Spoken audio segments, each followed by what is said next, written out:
So what did you do today, Rowan? What's up? What's good? Today, well, I'm good. Thank you for inviting me. Today, I had a quite a chill day, actually, quite a good day. I woke up, wrote some emails, went to a potential client to discuss implementing Sense in their business.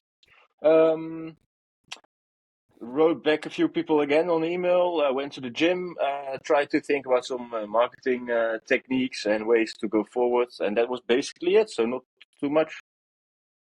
And then you Yeah. then you listen to 4 podcasts on twice the speed, and then you Yeah. listen to another audiobook while being in the gym Exactly. Yeah. and scrolling No, your LinkedIn. exactly. It's You're all like about the efficiency, efficiency. yeah, you're following the broicism lifestyle. I try to. I try No, my best. I'm joking. Bromaxing. Oh, Yeah, bro, bro, makes makes sense. sense. Real Well, chat, maybe for like an informal start or something, we can just Yeah. say where we met. Like Okay. we go from the Sure. beginning for Yeah, like a I little guess that's context. a good logical order. Yeah, indeed. Yeah. So what's your memory of meeting me and Yuri? So it all started when I was working in Berlin. I was doing my internship in Berlin for a label, and a record label and a booking agency, basically. And there was this girl. She was working at our agency. She became more or less a partner by that time. And she was very active in the event industry, music industry, especially in Berlin. And she was also working for a company that you guys were doing your internship for. So then when she was organizing this event called Vinyl Market, we both, the three of us, went to work there. And that's basically when we linked up. I remember her telling me that there was a few Slovenian guys and that I should meet them because she thought we would like each other, basically. And then we had a chat. And after this conversation, I was like, "Oh, so you are the Slovenian guys." So we basically still found each other without the help of this girl, Jasmine, which was quite funny to me, honestly. So that was the start, I would say. And then from there on, we started to hang out, go to parties together, events together, and now we're having this lovely conversation on the phone. So yeah, it's funny how things can take you to a lot of other things. Let's say. Yeah, I still remember how we first time met, because you and David met previously. I mean, previously before. He introduced you to me, and then we kind of sat on some concrete stuff, drinking beers from Speti, Right, deciding where to yes. go. I think Yeah. it was Tresor night, right? Could very well be. I think so. I think it was the Tresor night, yeah. And yeah, fuck, it's been some time, and it's been some complications from your side, from health stuff, you know. Yeah. Yes, indeed. Yeah, I did have a few complications, to say the least. Yeah. Well, No, thankfully I'm back at it again, I would say. I mean, for the most part. yeah. Yeah, well, I mean, not back at it again as in being back in my old routine and doing the work that I used to do, but like I've healed. I have a shitty hip, if I may say so, but it is what it is. It's not going to get better, so I might as well be happy with what I have. At least I can still walk, So, yeah, I'm doing fine. I could be much worse. So, yeah. That's lovely to hear, because I wanted to ask you that like down the road, but Yeah, I remember when we were how to say it, doing the preparations for those festival, and you were like picking up the heavy stuff, and we were all like, "Oh, no, Rowan, you have to chill, you have to chill." And I'm really happy that you're fine now.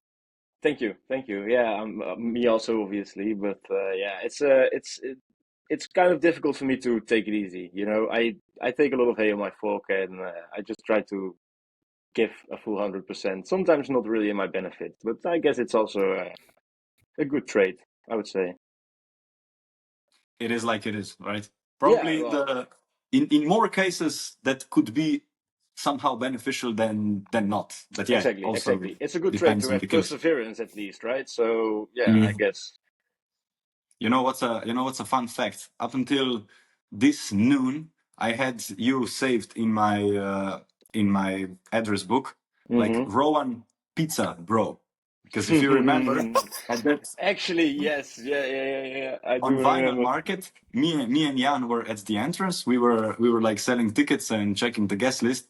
And I remember, just going back a little bit, you came to me and you said like, I am waiting for a pizza delivery. Can you please call me when they will be here? And Yeah. that's how I saved your name, your Actually, number. yeah. Come to think about it, there was the first ever word we said to each other. I said to you basically was, "Yo, bro, can you notify me when my pizza's here?" Yeah, true. So I guess I am the pizza bro, huh? Mhm.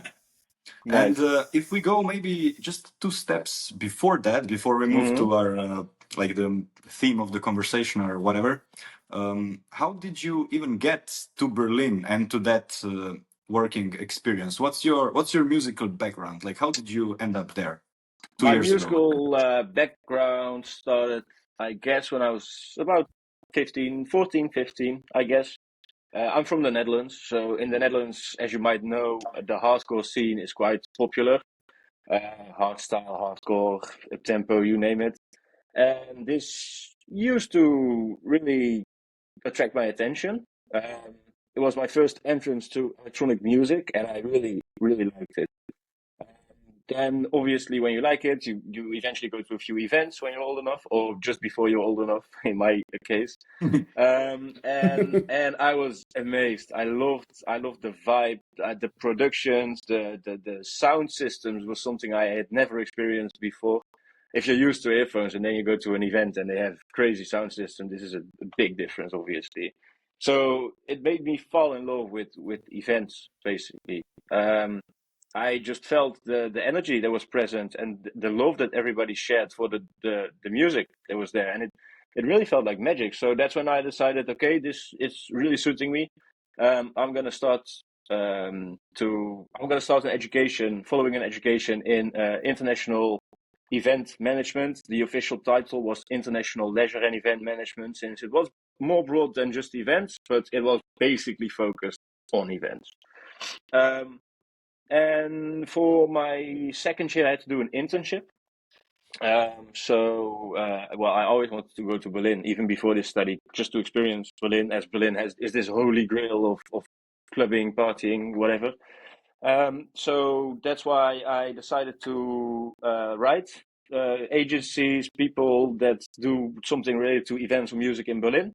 And that's how I ended up with my company at the time where I was doing my internship for. Yeah, And basically. why was it Berlin? Because I mean, you also have Amsterdam, Rotterdam, and stuff. Why was it True, Berlin that true. attracted you? Well, I might need to add that by this time my interest in hardcore music kind of shifted to techno. Um, Obviously, if you think about techno, you think about Berlin. Uh, I mean, you can also think about Amsterdam, Rotterdam, whatever. I mean, they are proper cities to go to an event to. But well, first of all, I was studying international leisure and event management, and since I am Dutch, I had to leave the country Oh because yeah, you yeah. can't really, because you need to have a foreign experience as an international leisure expert. And also, well, I never really went to Berlin, so there was this mysterious stigma about the Berlin club scene and techno in Berlin, which, yeah, I definitely found. Let's put it that way. So, so yeah, no, that's why it was my first and only choice. There was only one option for me, which was Berlin. I took it with both hands, and I really enjoyed the months that I was there. Yeah, absolutely.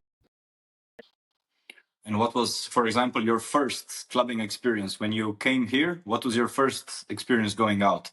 I was a bit hesitant to go to the clubs because I really wanted to, but I didn't know anyone in Berlin yet. So you come there, you get dropped off by your family, and basically it's good luck, try to survive now. So It's in the like beginning, I was a bit, fuck off, you're on your own for yeah, 3 months. exactly, like ciao, see you, just you'll find your way. And I did, but it took me a while. Initially, it was tough for me to make the decision to go to parties alone, as I had never done this, and I'm definitely outgoing, social. I can speak to anyone, but this was a bit of a big step for me. But I decided, fuck it, I might as well do it because I'm either stuck in my apartment watching the ceiling, or I might just go to clubs. So I just started to go to clubs by myself, speak to the people in the queue in front of me, behind me, and something that I found really funny was that I went to the club by myself, but before I even entered the club, I was not alone anymore. The people in the queue, in front of me, behind me, they were so friendly, they were so talkative that most of the time I spent the entire night with people that I just happened to meet in the queue, which also seemed like magic to me because in the Netherlands I never had these experiences. And funny fact is that most of my friends I met in the clubs in Berlin. Yeah, so it was a good place to socialize, to meet people. Absolutely. Well, as it should be, right? It's Yeah, the yeah. I mean, place. in my opinion, that's the whole benefit of nightlife, right? It's not just going to an event and getting influence or under influence of alcohol or substances. It's this thing that can happen on these nights, which you can only experience if you go there. Basically, it's like modern therapy. I say sometimes people really alleviate themselves, like they. So Yeah, And exactly. which club was that? my first club was Sisyphus, which happened to be my favorite. Is my favorite club also, um, because of the fact that they wrap the entire experience in a very good way. It looks good. The music is great. The environment is awesome. Yeah, definitely. Kudos to them. Absolutely. It's funny because David, have you been to Sisyphus yet? No, I just wanted to say I haven't been yet. I have to go. It's on the list still, yeah. Well, do so, and you will be amazed. The moment you enter, you will probably be in awe. Like, wow. At least for me, speaking out of my experiences, right? It's subjective, but I think you'll like it. Nice. Yeah. And what exactly did you then do at that agency and label? Did you mention that already? I remember you doing some advancing and stuff. Yeah, I was doing advancing basically, especially logistics. So the moment a DJ got booked, I was advancing in the conversation, asking them for the riders, for all the details about drivers, hotel, etc., reservation. So I made everything in order, and I made basically I made them a document that had everything in check for them to do. So where they had to be, at what time we will pick them up, what they will be eating, what restaurants, etc., etc., etc. This is was my main part. I did a lot of things though. I did help a bit in the finances. Nothing special to be honest, but I helped a bit. I also did something regarding the label. So sometimes I had to post a release. I had to write to suppliers of vinyls because this was a vinyl based or focused label. So a great deal of things, but mainly the advancing regarding logistics. Yeah. But Okay. but still, you like experience the whole, like a bit of every aspect. Definitely, yeah. We had a very small team, so it was basically impossible to not really get a sense of the other tasks that were going on while you were working on one thing. It was most of the people they worked from abroad, so it was remote mainly. But considering the fact that everybody had each other in email in loop, so you basically knew what was going on. Yeah, I feel like at least. Yeah. And what would you say were, let's say, 2 or 3 lessons that you learned there? Maybe also from like a mindset perspective that you, from your studies, then you actually entered a professional environment. Right. So I think the event sector is quite young, fresh, and informal. So it you really need to not be shy. First of all, you need to be able to have a conversation about everything and nothing. Just have smooth talk and go out in the wild. If you are shy and if you are a bit, if you find it difficult to talk to strangers, it's going to be more challenging because you need to broaden your network. You need to get to know new people who can bring you new things, who you can give new things to also. So it's, I would say socializing and networking is of the highest importance. Mm-hmm. Yeah, and this is something that I found out by, well, people told me, but then when you experience it, you come to find out how true they actually were, right? Excuse me. And also another thing I'm now starting to learn a lot when I'm here in Berlin, it's what you said plus another thing. I think, of course, going out and meeting those people and, should I say, initiating those connections. But then even more important is like nurturing these Keeping them, connections. yeah. Oh, sure, Keeping them, yeah. definitely. Yeah, No, just yeah, like yeah. we do. Okay, obviously we are friends and we stay in touch because we want to stay in touch per se. But if you go out and you meet, let's say 5, 10, 20 people if you want, but then if you forget about them, there's like, okay, there was a benefit, but It's gone. not Yeah, used no, I used agree. in a good way. Yeah, no, definitely. Especially if you are like only connected professionally and not privately, it makes it a lot more difficult, obviously, to keep in touch because exactly like you said, if you're friends, like, hey mate, long time no see, what's up, how are you doing?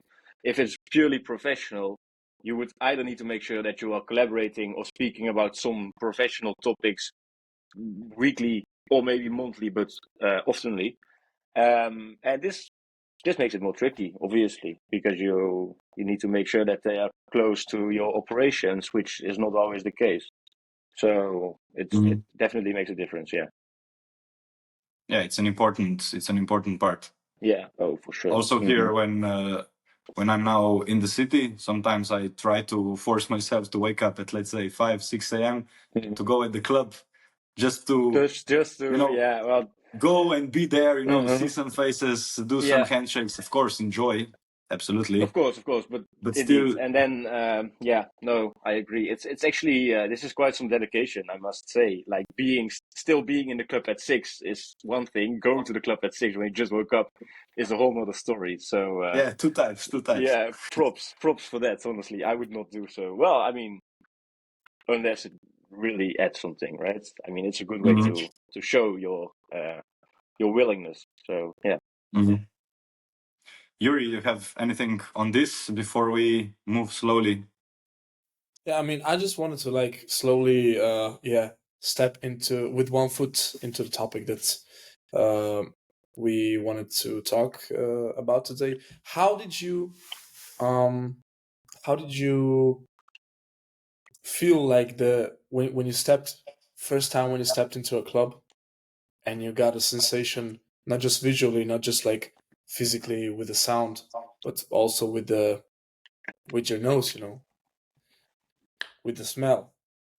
Well, Um, is it the first thing that you thought about? Okay, that's what I'm gonna do. How did you come to there?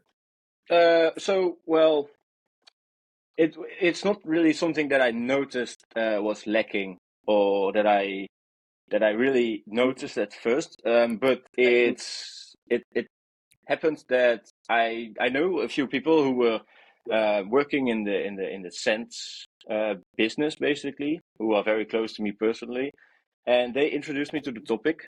And considering the fact that I had some background in events and in well, electronic music, I came to figure that it's a mighty challenge, but also a mighty opportunity to introduce this to events. It's something it's more popular by the day, but it's definitely something very new. And I noticed that it was not really active or not really happening yet, not really a thing. So I saw the opportunity and I took it, and that's how my company Supreme Sense started by seeing an innovative technology that's not used very often yet, and trying to implement it and make it big so that the next generation of ravers, let's say, they can't imagine an event without scent attached to it. That would be amazing, obviously. So if I just summarize the last few minutes, just so that everybody who's listening is a little more clear, we are now talking about the smells that are, around the events. So, and how the smells of the event can affect the overall experience. Am I right? And you are now entering into your venture that is like focusing on that, Right. trying to enhance the clubbing or general event Yeah. experiences. The thing with scents, if you happen to cross a scent at an event, at the moment, it's most likely a bad scent. You can think about the toilets, the dance floor, where it's like in the toilet, it can be feces, sweat, also on the dance floor. the smells that you smell on an event most of the times are not so nice. So it's a big opportunity to eliminate this, obviously. At the same time, which we will come to later, there's also a lot of opportunities that scent can bring. So it's two sides. It's a double-edged sword that can either eliminate bad smells and enhance the experience of the guest. So it's a bit double, yeah. Okay. And what's your, let's say, least favorite smell when you went to a club? It definitely would have to be the portable toilets on festivals, especially near the end. Yeah, definitely. Exactly. And what Yeah. about you, Yuri? I think the same. Maybe even like sometimes in Slovenia I've experienced some really bad situations where I don't know, people don't fucking shower or something, but this really smells like, you know. Yeah, especially multiple day festival, then people can also Yeah, really start and to some substances, and you know the pores start to act funny. right. Yeah, exactly. And what's some of the smell that, for example, let's say a few years ago or this year, or let's say whenever you visit your, let's say, grandparents, is there like a smell, Oh, I you didn't know? know this was a thing internationally, but yeah, we in Dutch we have this. I don't know if it's an official saying, but we do definitely sometimes say like, yeah, it smells like grandmas or grandfathers. Yeah. So yeah, it certainly has a specific kind of smell to it. Yeah, so there's definitely a connection of people smelling something and Absolutely, then like taking them to a certain experience, or let's say bringing up a certain memory. certainly, So and is there any psychological background that you explored on yeah, this? absolutely. It's quite fascinating actually. So the good thing about scents is that it's heavily researched, right? The benefits, but also the way how it works, basically. And what smell allows you to do, or what smell does to the human body, is quite unique. It enters the brain. Um, I can't recall the exact name of this part of the brain since they're all very difficult and very well difficult, but it forms connections in the brain that are not really formed any other way. So let's say you smell dough and you remember your grandmother baking this apple pie, which she did like 20 or 30 years ago. But this little smell goes to your brain, to this specific part, and immediately you recognize this whole setting, this scenery, maybe even how she looked. So it forms insanely strong connections in the brain. Um, which is obviously something that could be utilized in amazing ways. Yeah. Mhm. Uh-huh. Absolutely. Uh-huh. Uh-huh. You know The what's one smell that definitely brings me back, let's say, to a club, or let's Mm-hmm. say if I enter a club, I definitely know that I'm there. Is this concrete floor, and let's say just a little bit, how, I don't know the opposite word, but let's say you step out, it's of course fresh air, and then inside it's like a cellar, Mm-hmm. you know. And then I remember like walking through the halls in the club. This really enhances also the experience, Certainly, you certainly. know. Yeah, and it's also very important to look at what you want to convey as an image. Like, what do you want to achieve? How do you want to look? Because just taking any random smell and putting it to the entrance is not gonna really, you need to do it smartly. You need to think about what do I want to achieve? What do I want people to think? What do I want them to make them feel? And then you make a strategy based off of this. And in the beginning, obviously, if someone starts to implement a certain smell, the guests will not immediately link this smell to their brand or to their event or their whatever they might do.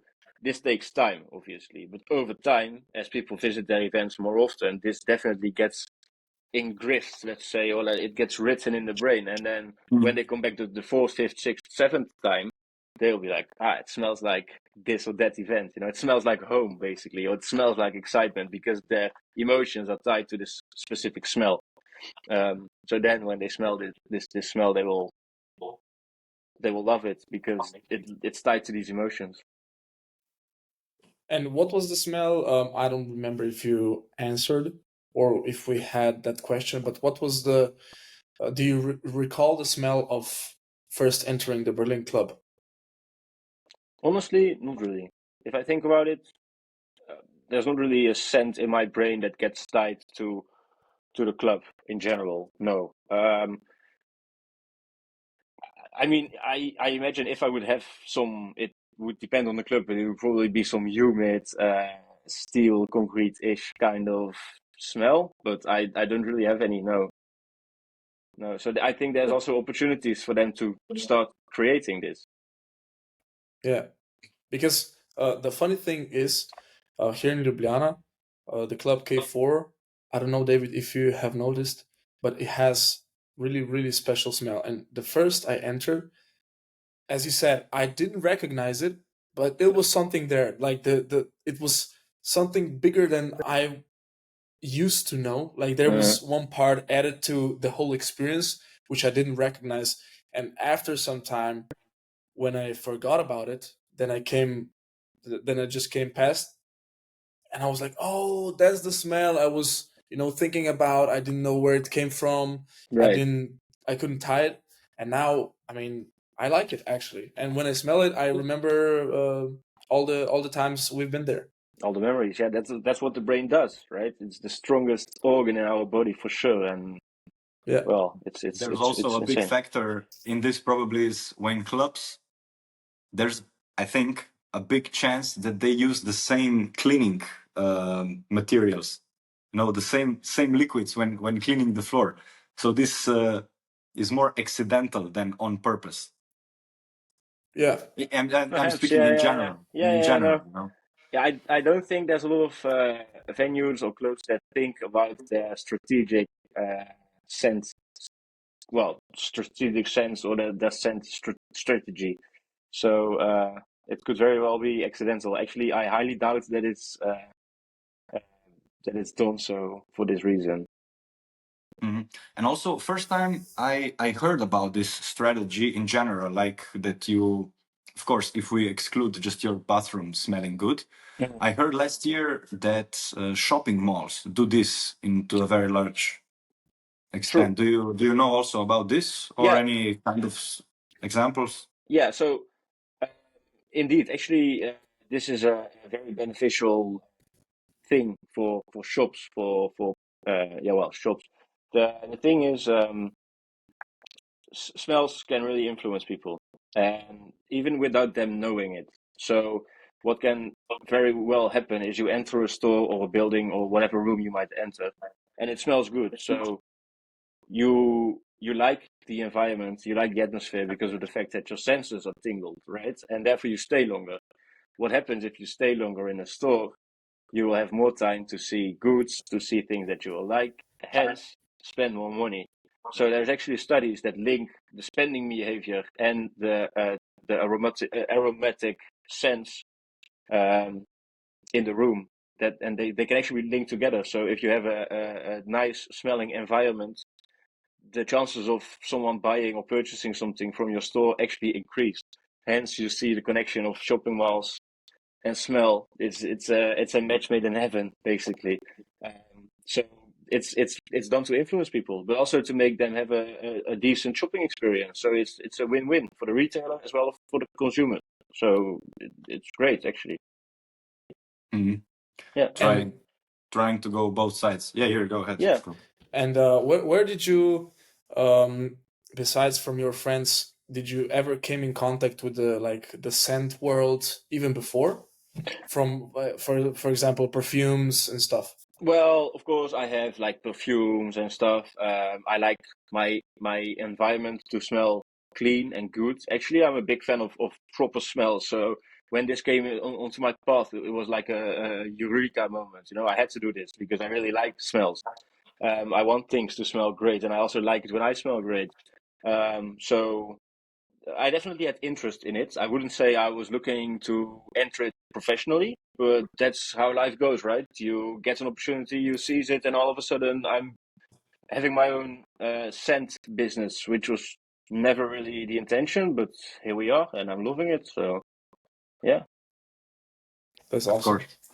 So if we now go to a little more, let's say, concrete debate, like we covered, let's say, a little bit theoretical part. Okay, what does it do? Are there any science backgrounds? Can you tell us now how does it work? Let's say if we are club owners and we say, okay, we want to explore this field. It's new, it's exciting. Let's do it. Right. How do we start, and what do we need to, which questions do we need to have answered for ourselves to make this work? How would you approach it? Like new project. First and foremost is, well, I mean, planning is like 90% of the execution, right? So it's very important to know what do you want to achieve, where do you want to achieve it, and what do you want the people to feel or experience when they are present at the location where you want to put the smell in. Or it can also be outside, because the machines are very powerful, but regardless, inside, outside. So first and foremost is brainstorming, and communicating. It's very important to know what they want to achieve, because then I can think what sense would contribute to this feeling and to this sense of, well, joy, excitement, anything really. So then when they have a general feeling of what they want to achieve, let's say they want to achieve excitement and energy on the dance floor, right? Which is a very suitable way to implement sense. Then I would start thinking, okay, which smell, first of all, and it is also very important to see the environment, to see maybe a map. How do I implement the machines? Where do I put them? It's very important to have power, because they are electrical, machines. So it's about arrangement and the specific scent. Where are we going to put the machines? What scent are we going to dispose into the audience? At what times do we want to switch between scents at a certain point? So it's mainly preparation, and then when the execution is there, it's installing, which is not too difficult. Then operating it, which is also relatively doable. So it's mainly all in the preparation. Yeah. And you said mixing scents. Like, is that okay? For example, one scent on the entrance and then the other scent in the club or at the venue. Definitely doable. Definitely. You can, let's say you want energy at the dance floor, right? So citrus smells are very good for energy and excitement. So on the dance floor, you could distribute these citrus smells. So like, let's say orange worked really well in my experience. But Bergamot. maybe bergamot, yeah. So maybe, let's say the toilets, you want to achieve something very different, which is a sense of cleanliness, right? And hygiene. So you could implement, well, lemon, which is also citrus, but lemon is very specific to like, well, hygienic facilities, but also just some general perfumes to mask the smells that are present at that place. We briefly discussed the increased revenue, which is so vanilla is a good scent for this, which you could then implement at the marketing. It's the bars. at the shops. Yeah, well, bars as well, Merch but I mean stands. merch, exactly. Yeah, So yeah. I was looking for merchandise stands, bars also. You could have fruit smells at the food and beverage and rest areas. So people might smell something sweet, they might want to actually buy some fruits. But also it's just pleasant, right? So there's this huge array of smells and how do you say, like smells, but also objectives tied to these smells. So anything is possible, really, which is the beauty of it. Is there a smell that kind of neutralizes the smoke of the cigarettes? Let's say to put it in the smoking areas. Yeah, there's one specific smell. It's pink pepper amberwood, actually, and this has very neutralizing properties. So this one fits the best, actually. It depends on the scent. Some neutralizing in a way than others. So if you use one that's not really neutralizing, you would just have a mix of cigarettes and this smell. So you need to do it need to consider it carefully, but it's definitely doable. Yeah. Then you can have also an opposite effect. It's like young kids in primary school, showering themselves with Axe, and then when they come out, it smells Yeah, even worse, exactly. You can also mixed with achieve this. So sweat. you need to kind of do it a bit carefully, right? And how does that work? For example, we have a club, we want to like implement, for example, just for the dance floor, and then even expand to the entrance and maybe even the queue. What would you suggest us? So there's a few machines. There's actually two machines that are suitable for events and venues. One is only usable inside, so there's limitation obviously to what you can do with this machine. One is inside as well as outside. So if you would say, for example, the queue outside, you would already need a machine that's capable of doing these scents outside also when it's windy or when it's raining. So you need to look at the limitations. What can you achieve, and what equipment do you need to achieve what you want to achieve? If you found the suitable place for the machine, then basically you're all set. Because all you need to do is inject the smell, the liquids for the smell, make it running. So you need a electrical point also, and then you're set. Yeah, it doesn't take much preparation to install and to activate, which is great, of course. Do you mount your machines to air conditioning systems? Did I catch it? Yeah, so we have the ones that are only suited for inside. You can place them in a room. You can mount them on the wall, and they will do their job perfectly fine. But you can also connect them to the HVAC system, so the ventilation system that's going through the building. I mean, most of the clubs that I'm familiar with, they don't have this because of the fact that they're mostly industrial old buildings that didn't really have any ventilation systems. But if you happen to have a newer building, this is certainly possible. And then it would be distributed to the entire building evenly also. So it would be this amazing experience through the whole building. But then there's one scent which you will push forward. So there's a few limitations or things you should consider, at least, not necessarily limitations. Mm-hmm. Yeah. And what about indoor, outdoor? Is there an approach, like from a technical perspective, is it different? Let's say outdoor, a smoking area, or inside at the dance floor? And how big spaces can you cover? So the machines for outside use, they go up to 2,500 square meters, which is quite serious. They are the heavy duty machines. If you want something bigger than this, or perhaps even insane amount of smell, then you can also duplicate these. So you can have 2, 3, 4. Heck, you can even have 10 if you want.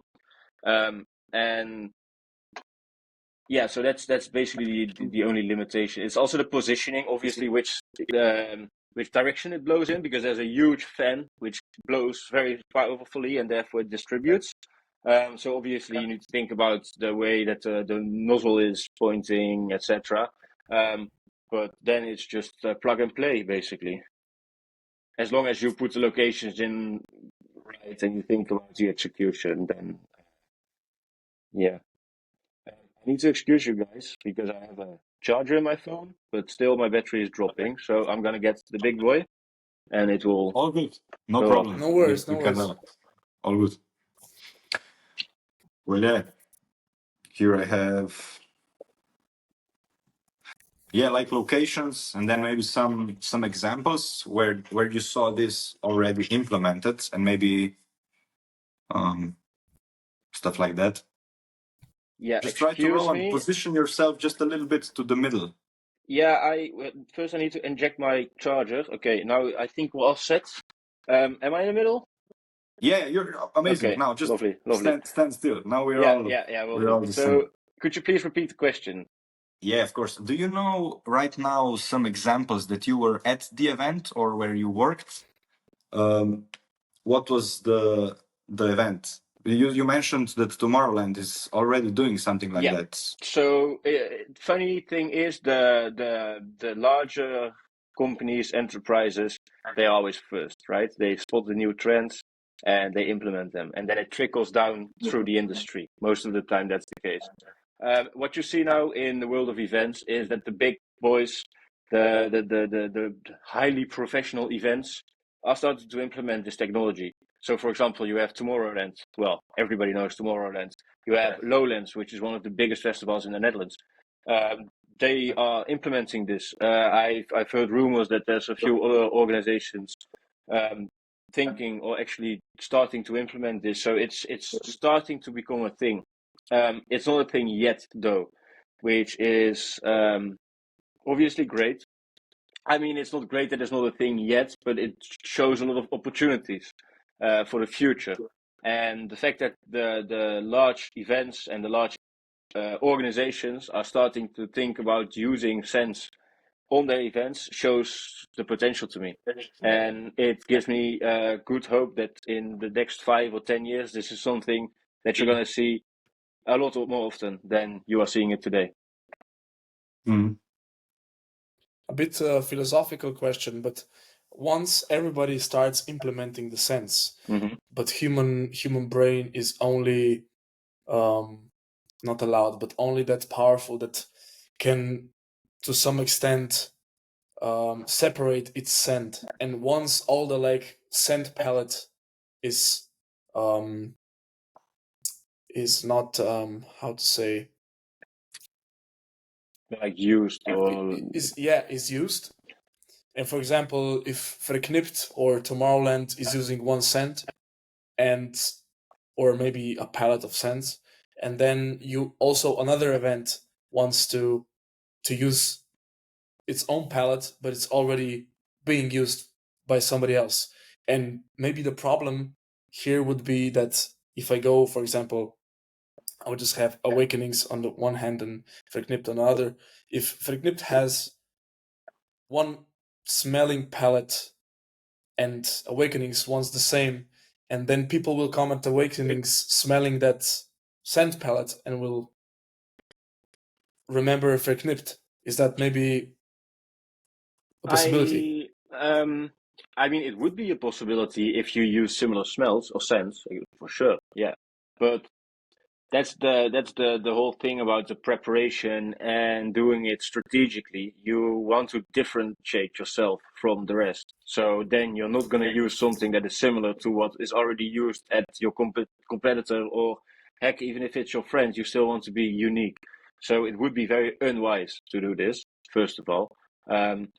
I guess your statement would be correct. Yeah, indeed. If it's the same, then this would happen. But if I would advise a event or whatever business it would be, I would always advise them to be unique, to look at their core values and what sense can be tied to their core values, and not we think the audience will like this smell, therefore we will implement it.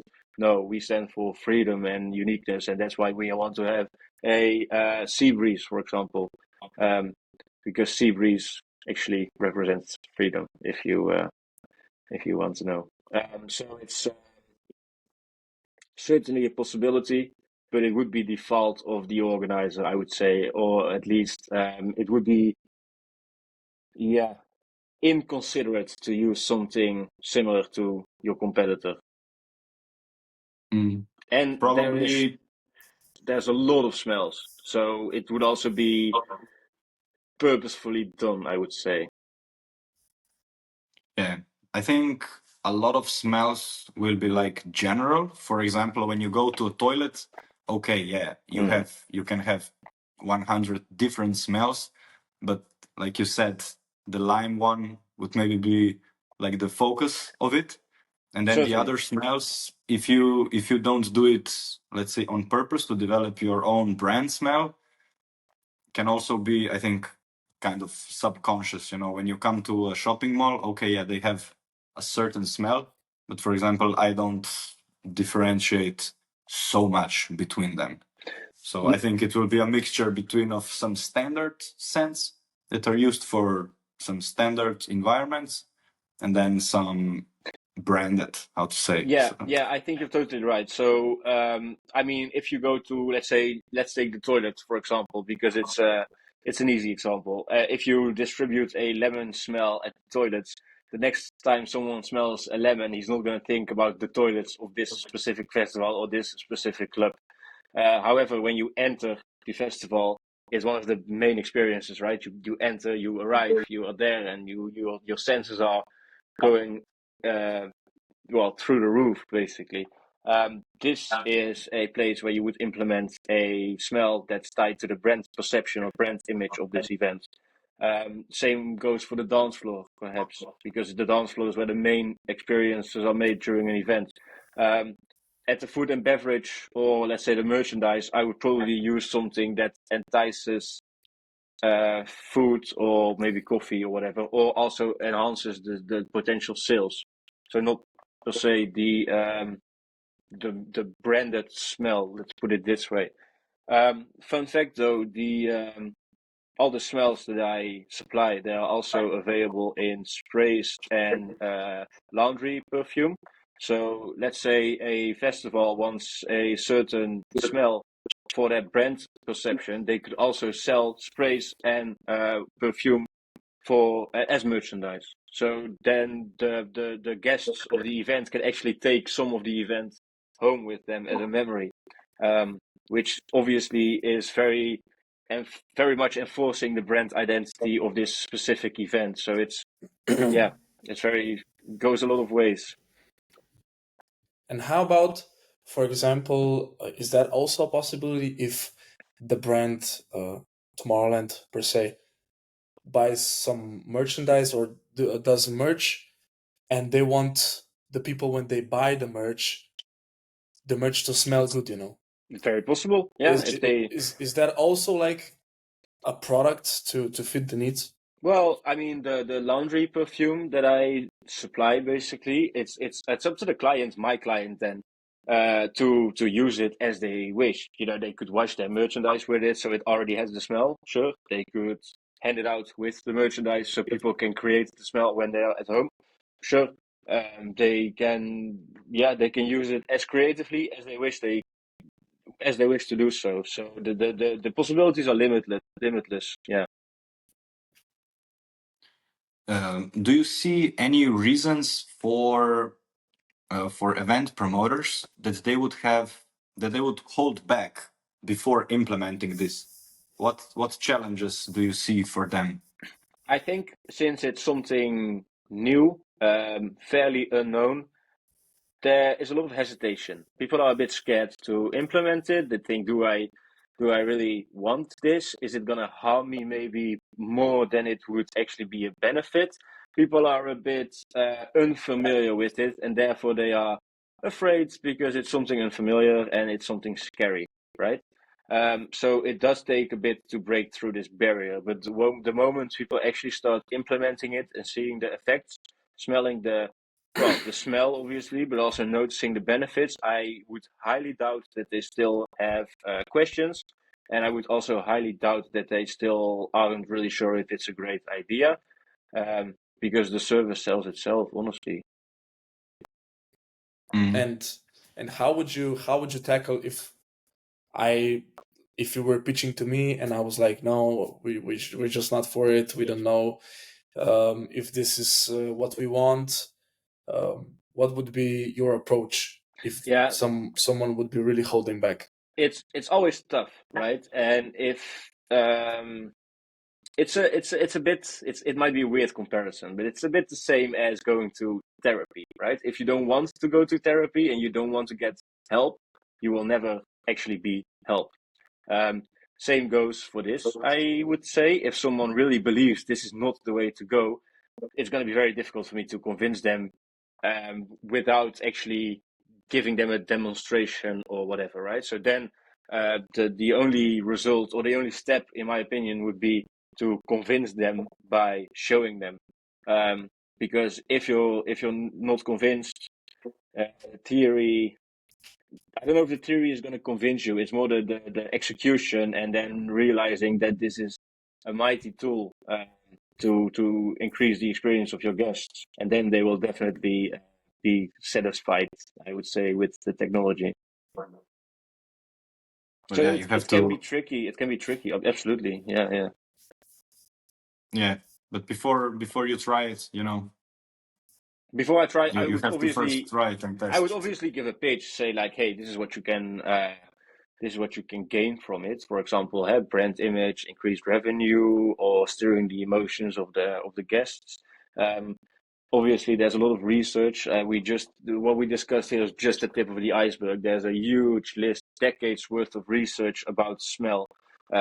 So it's not that I'm just improvising. It's actually research based, which I'll obviously show them. And in the past, it has helped convincing people that sense, like that smell, actually has a magical sense to it. Let's put it this way.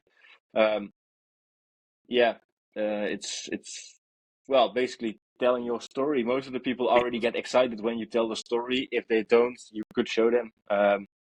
Yeah. Does Do this you have And you some? said, I'm sorry, David. Go ahead. no, you said we are just at the tip of the iceberg. You started mentioning at the beginning, like this connection from an experience to a brain. Can you tell a little bit more about this psychological effects? Yeah. So um, basically it works like this, right? So since the sense have this special place in the brain, it gets basically tied away there. Then when you smell this smell again, after it could actually be 20, 30, 40 years, doesn't really matter. But when you smell this again, this neurological pathway gets reactivated, and therefore you immediately snap back into this thought. So it could be 20, 30 years ago, but still this exactly the right way, the energy goes from one place to the other, still makes you think about these experiences you had in the past. So it's a very strong weapon, I would say. I remember I was living back in Ljubljana. I was living across the street from a kindergarten. Okay.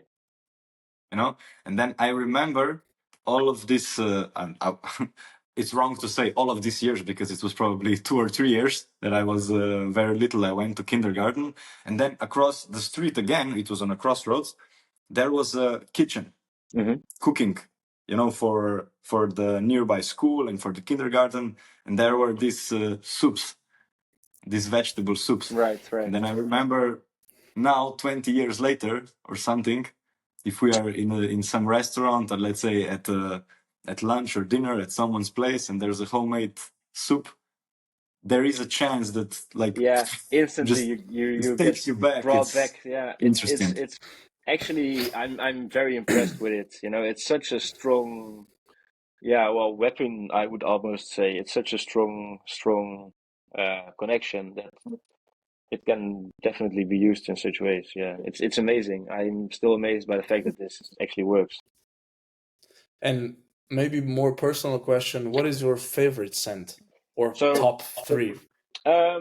so I have a few categories. I have Supreme Sense Original, which is not really tied to a specific topic. Let's say it's more perfume-ish sense. That's why I just call them the original line, I guess. Then there is Nature, which is it has some great sense in it, honestly. Nature, fruits, food and beverage, and enhanced atmosphere and special effects. This last one, they don't really smell nice. It's like scents, for example, like diesel oil. I also have a smell like diesel oil. But for the ones that I really like, I would say Lumina Bliss in the original line is great. It's a perfume smell, so it's not really tied to a specific topic or whatever, but it's by far my favorite, Lumina Bliss. Citrus Whisper is also very good. It has some notes of citrus in it, so that hence the name. And I think I also have Freshly Cut Grass, which I really like also. Yeah. That But sounds interesting. And you I mean, have there's a big array of smells, so I think it's bound to change in the next few weeks, months, years, because there's so many of them that it's also periodical, I guess. how many are there? Let's say now at your At the arsenal, like moment, 100, 300. it's let's say the ones that are actually usable at events. Let's say between 50 and 70, I would say. Then I also have the ones that are not really pleasant. If you add them up, I think I'm close to 90 to 100 different scents. Holy shit. That's Yeah, a lot. that's a lot. Yeah, and the thing And is, I can also excuse me, I could also make sense for a specific company if they are a certain size, let's say. If there is actually a benefit also for me and my company to give them a sense designed specifically for them, this is an option. So it can the options are limitless, basically. yeah, I wanted to you touched on that perfectly. I wanted to ask also I remember my grandfather bought when every time he bought a new car or he leased a new car, the new cars for example BMW or Volkswagen smelled like every time he bought a new BMW smelled the same but smelled like super luxurious, super expensive. And it's every time I smell it I remember okay that's a new car. That's a new Yeah, car it's one of smell. these classic examples of a smell that we can all imagine and smell now while it's not even here, right? Yeah, It's the same with the exactly. Yeah. grandma smell we touched upon, and also the if you talk about the smell of a new car, I smell it even, you know. It's funny how this is such a broad thing. Yeah. Yeah, and What? it's sorry, David. And it's as you said, it's funny because you cannot. I mean, you can only describe it in pictures, not in smell. You cannot show somebody a smell unless you have it. You know, and super funny that you still smell it in your head, but cannot explain it so well that somebody else would also, I mean, smell it. For It's very example. difficult to advertise smells. Think about all these perfume commercials. For example, there's this one on TV right now where it's this sailor, obviously very muscular, going on adventures, you know, being with the guys. There's no smell attached to it, obviously, because you can't smell through your screen. But they do give off this sense of Experience. adventure, brotherhood, experience, and this is they have to market it in different ways because you can't smell it. So they do this very creatively. Yeah, and I think it works pretty well. And also wanted to ask you, um, you said you had gasoline or diesel oil. Yeah, yeah, I do. Yeah, Yeah. and sometimes when you go to the clubs or certain areas, you don't smell any pleasant smells, but it still leaves an impact.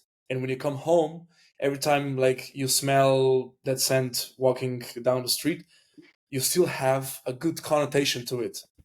You know, Hmm. how is your experience with that? For example, did anybody ask for smell of you said diesel oil or some moist cave, at an event?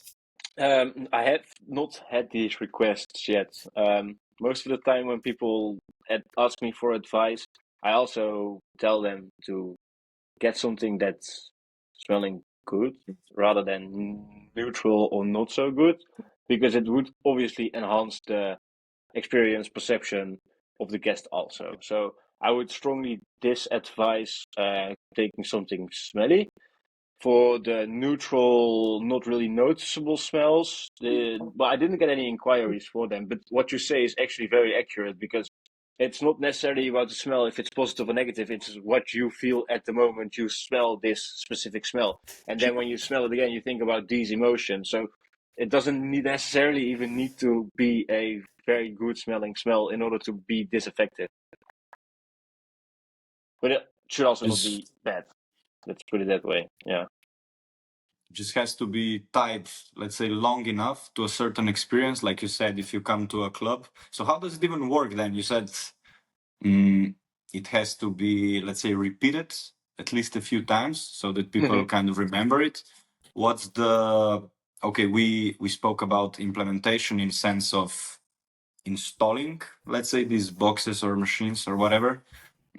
And what's the bigger picture of the implementation when you would start working with someone? What you set a month, let's say, of operating, or let's say a few months, or how does that Well, work? it depends on the amount of editions, right? So let's say you have a festival or event company, they don't have an event every weekend, so it's going to be tricky to do it in like 1 month. I would just say, like most of the organizations have a branding book, right? They use these colors, these fonts to portray this image and to show this vision of the world, basically.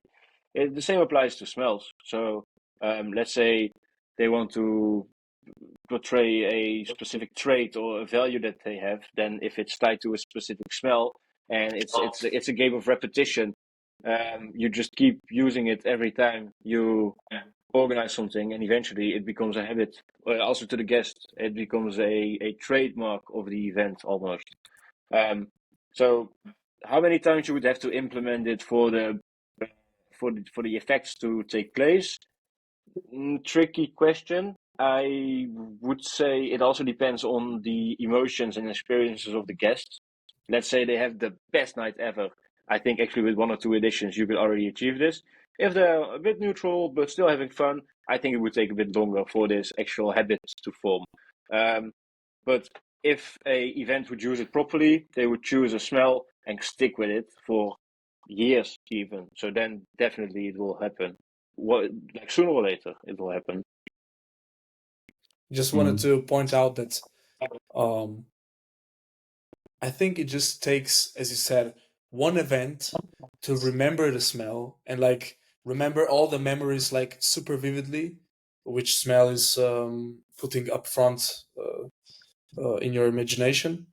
And because David, for example, Monolith, the bunkers, first time we entered, of course it was smelling funky, a bit of a cavey, moisty, mossy.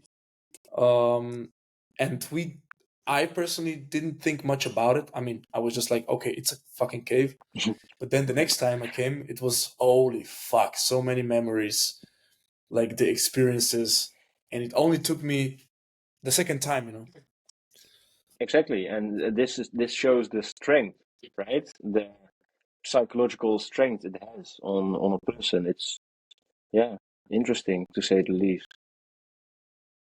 And what would you suggest us if we say, okay, we're gonna do 6 to 10 events in a year? Some of them are gonna be open airs. Let's say 2 are gonna be open airs, 8 are gonna be club events. We wanna start this story with you, and we wanna have a smell that is portraying us, and we want the customers to feel like not like pleasant but unpleasant at the same time. You know what I mean? It's like still dark. We need dark atmosphere. We need a bit of mystery. We need a bit of fear, but still like maybe even erotic sense to it. What would you suggest us? You need to have some mystery, I guess, right? Some something's about to happen, but you can't really tell where it's coming Exactly. from. What Yeah. do you? This is something I guess you would want for your events. I think you would have to go for some perfume-ish scent, so not like apple or any fruit or nature, but something more tricky that people can't really place to something they have already experienced or smelled before. So I would go for something perfume-ish. I couldn't tell you an exact sense that I would implement now right away because I would need to think, right, where is it gonna be portrayed? Like, what are your values also? It's more than just mystery, obviously, but I would definitely go towards more perfume-ish and not something actual like a fruit, nature, or something that you already are familiar with. So yeah, it's about enhancing these experiences. And for someone that is not me and you who already know you, if someone wants to get in touch with you, where can people find you? How can they contact you? Where are you? Well, as I said, I'm based in the Netherlands, so the site's not online for too long yet, so at the moment it's only in Dutch. So if you happen to read Dutch, you can visit the website. But no worries if you don't. I will. It's going to be translated very soon. It will be available in English, so you can always go to www.supremesense.nl. It's a full mouth, but that's basically my web address. If you want to speak to me, you can always write me an email, info@supremesense.net, no nl.net.